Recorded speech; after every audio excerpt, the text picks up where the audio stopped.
oke. Kalau misalnya di sini aku lihat prestasi kamu kan nggak cuman ikut MUN ini doang, karena kamu bilang juga ini pertama kali buat kamu ya. Iya. Di sini aku highlight juga kamu pernah ikut lomba juga di nasionalnya, tingkat nasionalnya yang FLS 3N, itu Yes. tingkat Kota Bogor juara 2 Kria. Nah, itu gimana sih, boleh diceritain cara kamu menyeimbangkan, bisa dibilang MUN ini kan lebih ke akademik banget ya. Iya. Sementara kalau Kria itu kan lebih ke crafting gitu nggak sih, yang lebih ke ya non akademik lah bisa kita bilang. Cara menyeimbangkannya tuh gimana sih? I see art as a hobby. Hobi, oke. Dari TK malah Oh, kamu aku udah hobi? udah suka mewarnai, Mm-mm. dan aku udah ikut lomba mewarnai itu bener-bener dari PG bahkan. Oh, oke.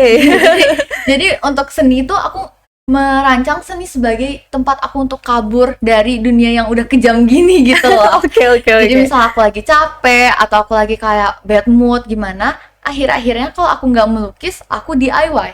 Oke. Karena bagi aku daripada menghabiskan waktu bermain game, scrolling TikTok atau apa, membuat art itu lebih santai aja karena nggak ada waktu. Lebih relaxing Iya, juga ya. nggak ada yang mengejar kita gitu untuk melakukan hal itu. Dan sebenarnya orang-orang nggak terlalu tahu aku bisa melakukan hal itu awalnya. Oke. Tapi ternyata aku dinotis sama guru Oke. BI. Oh, di guru siapa deh kalau boleh tahu? Jadi di situ tuh Pak Ahmad kalau nggak salah. Iya. Pak Ahmad itu notice aku pinter melukis. Oke. Karena aku emang kayak bawa lukisannya, cuman kayak pengen nyumbang. Aku ngelihat banyak banget lukisan kan, pengen nyumbang aja. Terus dibilang kayak, oh kamu pinter gini. Dan aku akhirnya, kamu ikut aja Lomba gitu. FLS 3N. Aku udah yang mau mundur sama karena aku kayak, hah? Aku Tiba-tiba banget iya, gitu ya. terakhir kali itu aku lomba kelas 4 SD itu. Oke. Terus kenapa tiba-tiba balik lagi gitu kan? Oke. Terus ya coba aja dan akhirnya aku disuruh untuk ikut Kria. Aku Oke. nggak tahu Kria tuh apa, aku nggak tahu dari Oke. awal banget. Terus sampai akhirnya aku kayak aduh Pak, kayak aku mau mundur deh karena aku juga lagi sibuk, aku juga udah lagi nggak apa-apa. Tapi pas malam sebelum aku mau bilang aku mau mundur itu, aku inget banget, aku kayak mikir, justru aku nganggep ini sebagai tempat aku untuk relax, dan aku Betul. nggak pernah nganggep ini tuh kayak satu beban untuk aku. Oke. Dan gak ada salahnya nyoba juga kan. Betul Dan banget. di situ akhirnya aku latihan H-1. Satu. Wow. H-1 aku Habis satu latihan. lomba. H-1 lomba Oke. aku latihan bareng guru aku, Ibu Nia. Sarang Oke. Ibu Nia. Terus kemudian itu tuh kita bener-bener, aku sampai sore banget, orang-orang udah pulang semua, aku masih ngerjain itu. Besoknya aku udah yang kayak, ya udah deh, Pasrah aja gitu. relax sih. Oh, jujur relax. aku malah Lebih seneng karena relax aja gitu ya. iya, karena suatu hal yang aku enjoy banget nih ternyata bisa diperlombakan, dan aku tuh selama 6 jam ngelihat orang-orang pada sibuk gitu, aku santai sambil makan keripik, ngerjain ngelukis, bikin apa namanya, lukisan aku. Di situ aku, aduh kok orang-orang pada serius amat gitu. Dan akhirnya ya udah deh, beres. Aku ngelihat, oh pantas aja pada sibuk, bagus-bagus gitu kan. Iya. Aku udah yang kayak, mah pulang aja yuk gitu. Aku udah ngajak, mah pulang yuk, pulang gitu. Dan di situ ibu aku yang nahan banget, udah tunggu aja. Terus sampai akhirnya pas pengumuman, aku udah lemes banget. Aku bahkan chatan sama teman-teman aku nggak kuat, aku nggak bisa, aku yakin ini aku kalah gitu. Tapi tiba-tiba pas juara 2 aku dipanggil, dan disitulah aku kayak, Speechless banget, karena setelah berapa tahun itu aku nggak ada apa-apa, tiba-tiba aku baru ikut lomba, menang, dan alhamdulillah banget sih itu. Dan di situ aku nangis juga karena support dari gurunya, masya Allah, tabarakallah, support dari teman-teman juga, mereka sampai nunggu malam untuk pengumuman, ngelihat pemenangnya, dan di situ mereka teriak kenceng banget, dan aku ya terharu banget sih. Wow, gokil banget sih. Ini kalau boleh dideskripsikan dengan satu kata, kamu gokil banget, Ara. Bener-bener keren banget gak sih teman-teman bos, ini berangkat dari hobi yang memang jadi pelarian dalam tanda kutip ya, peralihan untuk jadi lebih relax, jadi lebih santai, nge-chill. Terus tiba-tiba accidentally, sebenarnya mungkin ini bisa dibilang fate kali ya. Fate. Bukan lagi accidentally, tapi memang kayaknya ini fate. Bawa lukisan ke sekolah, disuruh untuk ikut lomba.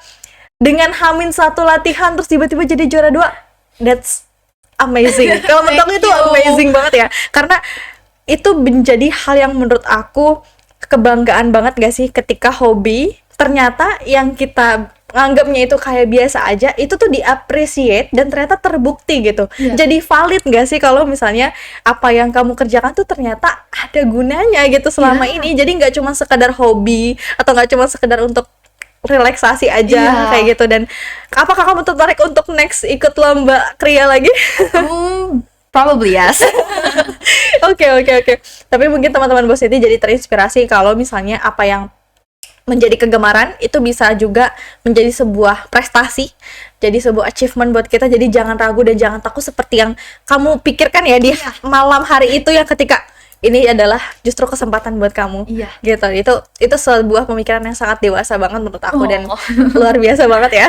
Aku nggak bisa you. berhenti bilang luar biasa, keren, gokil, karena benar-benar aku suka banget sama pola pikirnya. Oke, dan ditambah dengan support juga dari guru-guru BI ya, yang memang bener-bener dari awal the art of noticing kamu yang memang suka Yes. lukis, itu yang menurut aku jadi titik awal banget ya. Iya. Ketika seorang guru menotis siswa gitu yang mengapresiat, dimulai dari mungkin aja itu sebagai dan tanda kutip basa-basi tapi ternyata menghasilkan sebuah prestasi gitu ya.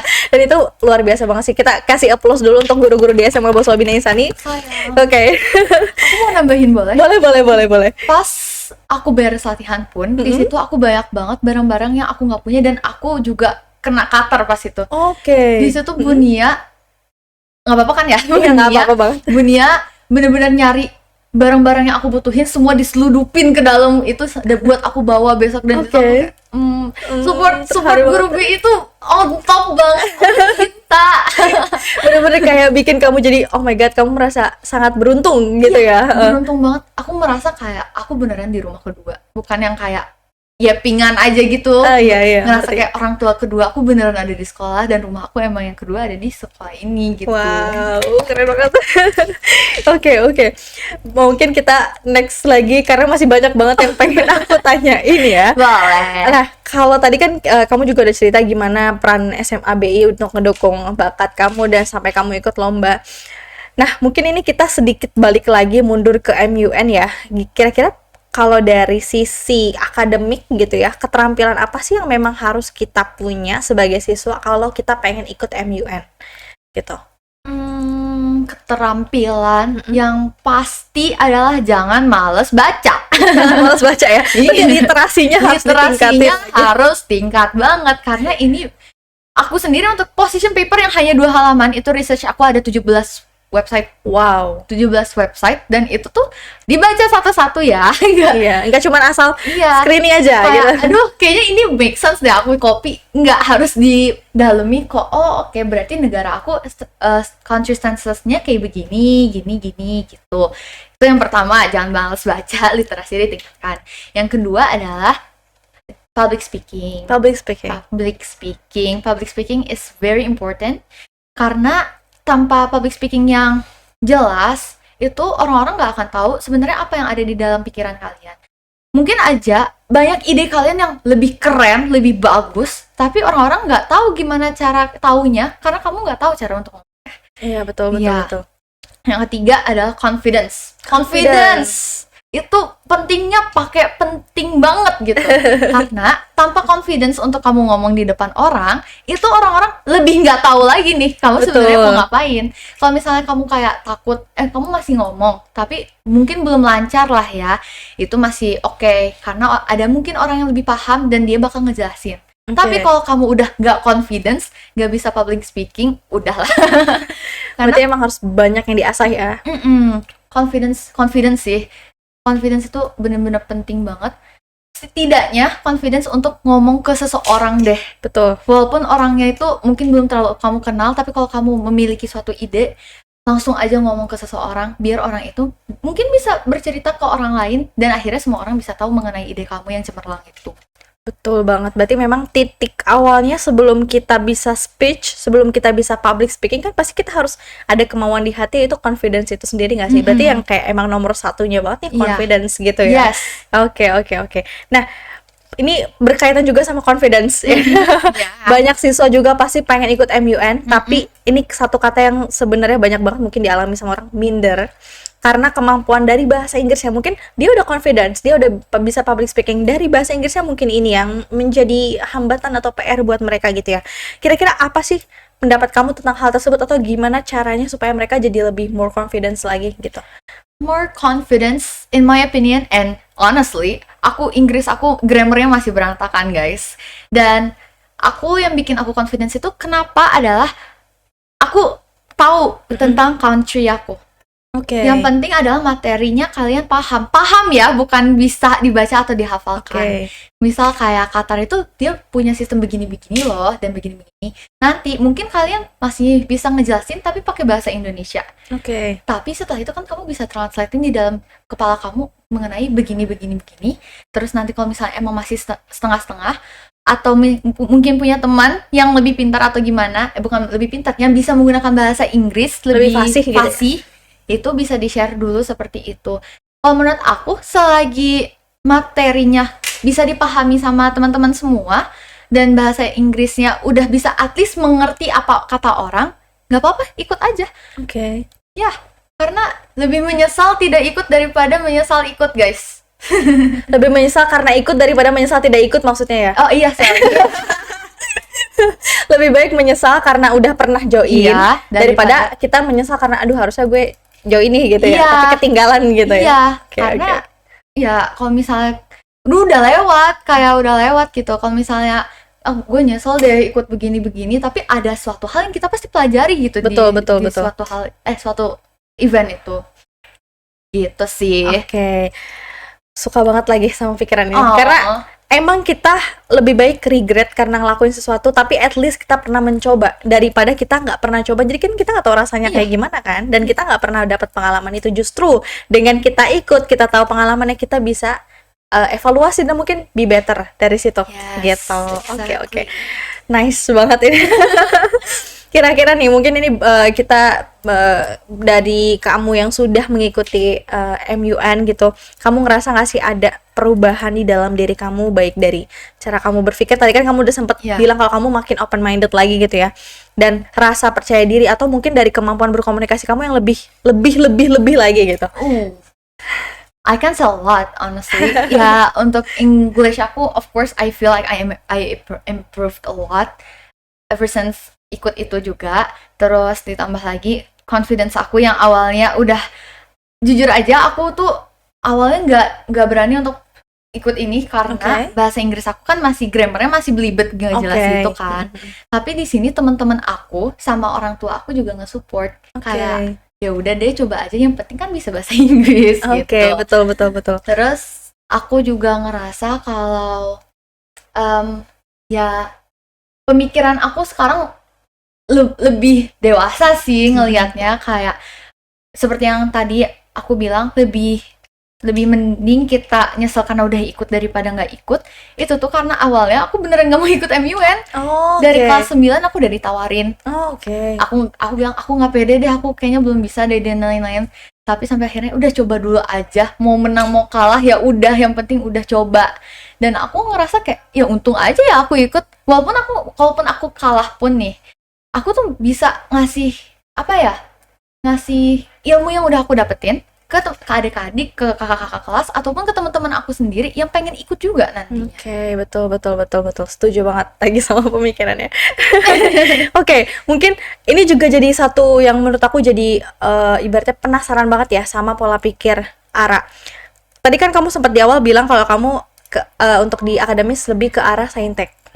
Tapi kan MUN ini kan lebih ke sosial banget ya. Tapi kita lihat dia akan ngebahas tentang hubungan internasional, hukum, diplomasi, atau mungkin bidang lainnya yang di ke arah soshum. Nah, apakah setelah kamu ikut MUN, apalagi kamu menang jadi kayak most outstanding dan lagi sih harus digaris bawah ya.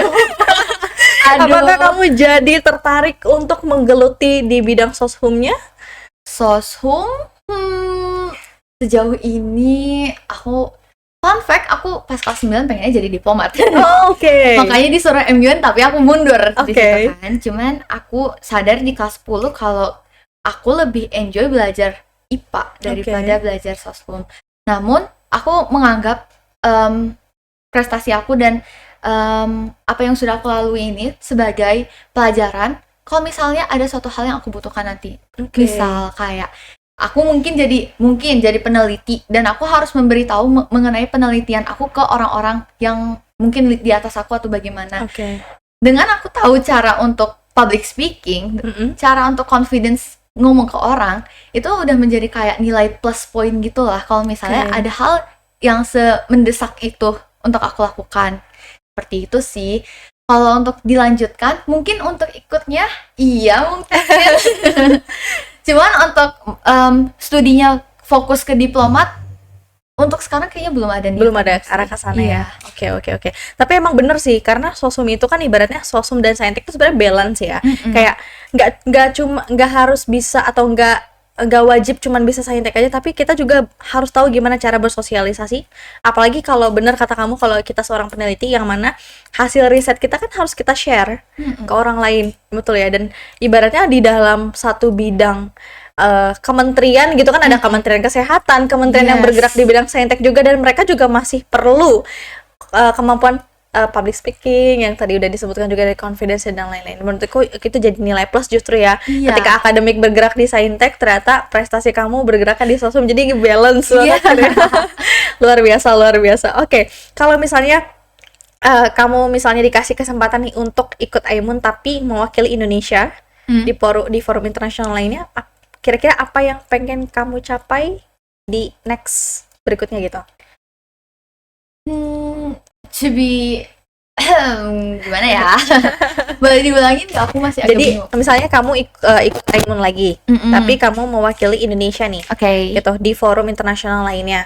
Misalnya bukan berarti maksudnya kamu represent Indonesia ya, maksud aku tuh kayak sebagai warga Indonesia yang kemarin kamu pergi ke Thailand, gitu kan, berarti kan kamu sebagai warga negara Indonesia mengikuti kompetisi internasional gitu ya. Kira-kira nanti misalnya kamu punya kesempatan lagi untuk ikut kompetisi internasional lainnya, apa yang pengen kamu capai lebih jauh dari most outstanding delegates ini?